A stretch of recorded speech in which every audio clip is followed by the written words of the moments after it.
عزیز طلباء و اساتذہ کرام، السلام علیکم ورحمۃ اللہ وبرکاتہ۔ سٹیم انٹرنیشنل پبلیشرز میں خوش آمدید۔ آج ہم کڈز اسلامیات برائے جماعت پنجم باب چہارم اخلاق و آداب، جس کا عنوان کفایت شعاری ہے۔ ڈیئر اسٹوڈنٹس، آج ہم اس سبق کی مشق کو تفصیلاً حل کریں گے۔ مشق حل کرنے کے لیے آپ سب اپنی اپنی کتابیں کھولیے۔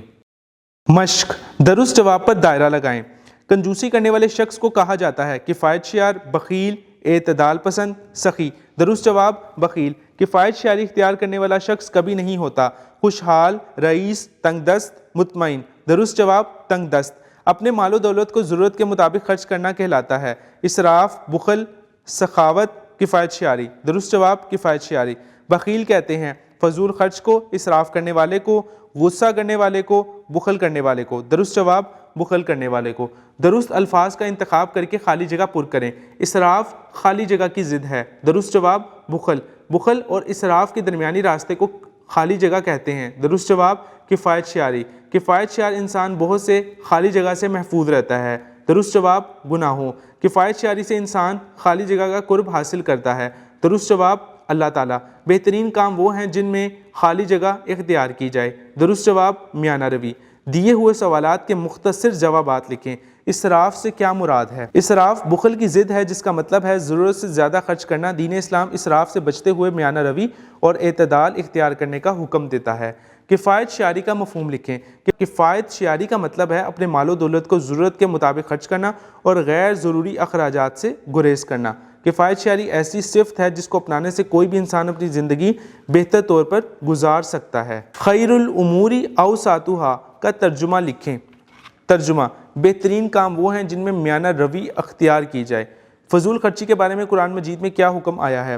اور کھاؤ اور پیو اور حد سے نہ بڑھو، بے شک وہ اللہ حد سے بڑھنے والوں کو پسند نہیں کرتا۔ کفایت شعاری اپنانے کے کوئی سے دو فائدے لکھیں۔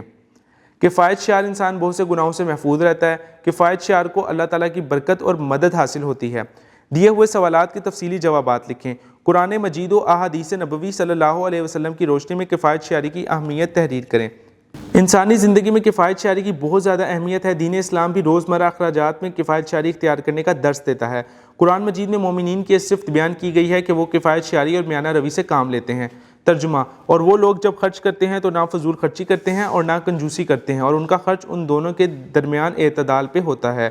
کفایت شعاری کی اہمیت بیان کرتے ہوئے نبی کریم خاتم النبیین صلی اللہ علیہ وسلم نے ارشاد فرمایا بہترین کام وہ ہیں جن میں میانہ روی اختیار کی جائے۔ نبی کریم خاتم النبیین صلی اللہ علیہ وسلم نے ساری زندگی کفایت شعاری کی تعلیم دی اور خود بھی اس پر عمل کیا۔ آپ خاتم النبیین صلی اللہ علیہ وسلم تمام معاملات میں میانہ روی اور اعتدال سے کام لیتے تھے۔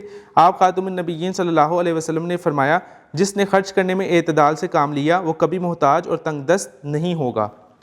کفایت شعاری اپنانے کے فوائد تحریر کریں اور اسراف کے نقصانات بتائیں۔ اسراف کرنے والا شخص دوسروں کا محتاج ہوتا ہے۔ اسراف کرنے سے انسان تنگ دستی کا شکار ہو جاتا ہے۔ کفایت شعار انسان بہت سے گناہوں سے محفوظ رہتا ہے۔ کفایت شعار کو اللہ تعالیٰ کی برکت اور مدد حاصل ہوتی ہے۔ کفایت شعاری سے انسان اللہ تعالیٰ کا قرب حاصل کرتا ہے۔ کفایت شعار ہمیشہ خوشحال رہتا ہے اور تنگ دست نہیں ہوتا۔ کفایت شعار انسان اپنی ضرورت کے لیے کسی کے آگے ہاتھ نہیں پھیلاتا۔ سرگرمیاں برائے طلباء، کفایت شعاری کے بارے میں قرآن مجید کی کسی ایک آیت مبارک کا ترجمہ لکھیں۔ اپنے ماہانہ خرچ کا گوشوارہ بنائیں اور سوچیں کہ ہر ماہ کس طرح خرچ کم اور بچت زیادہ کی جا سکتی ہے۔ رہنمائے اساتذہ، طلباء کو کفایت شعاری اور بخل کے درمیان پایا جانے والا فرق آسان فہم انداز میں بتائیں۔ انہیں کفایت شعاری اپنانے کے فوائد و ثمرات آسان الفاظ میں سمجھائیں اور بخل و اسراف کے نقصانات سے آگاہ کریں۔ ڈیئر اسٹوڈنٹس، اس سبق کی مشق کو ہم نے حل کیا۔ میں امید کرتا ہوں کہ آپ بار بار اس کی پریکٹس کریں گے۔ پریکٹس کرنے سے یہ چیز آپ کے لیے مزید آسان ہو جائے گی مشق۔ ملتے ہیں ایک نئی ویڈیو میں ایک نئے سبق کے ساتھ، تب تک خیال رکھے گا۔ اللہ حافظ۔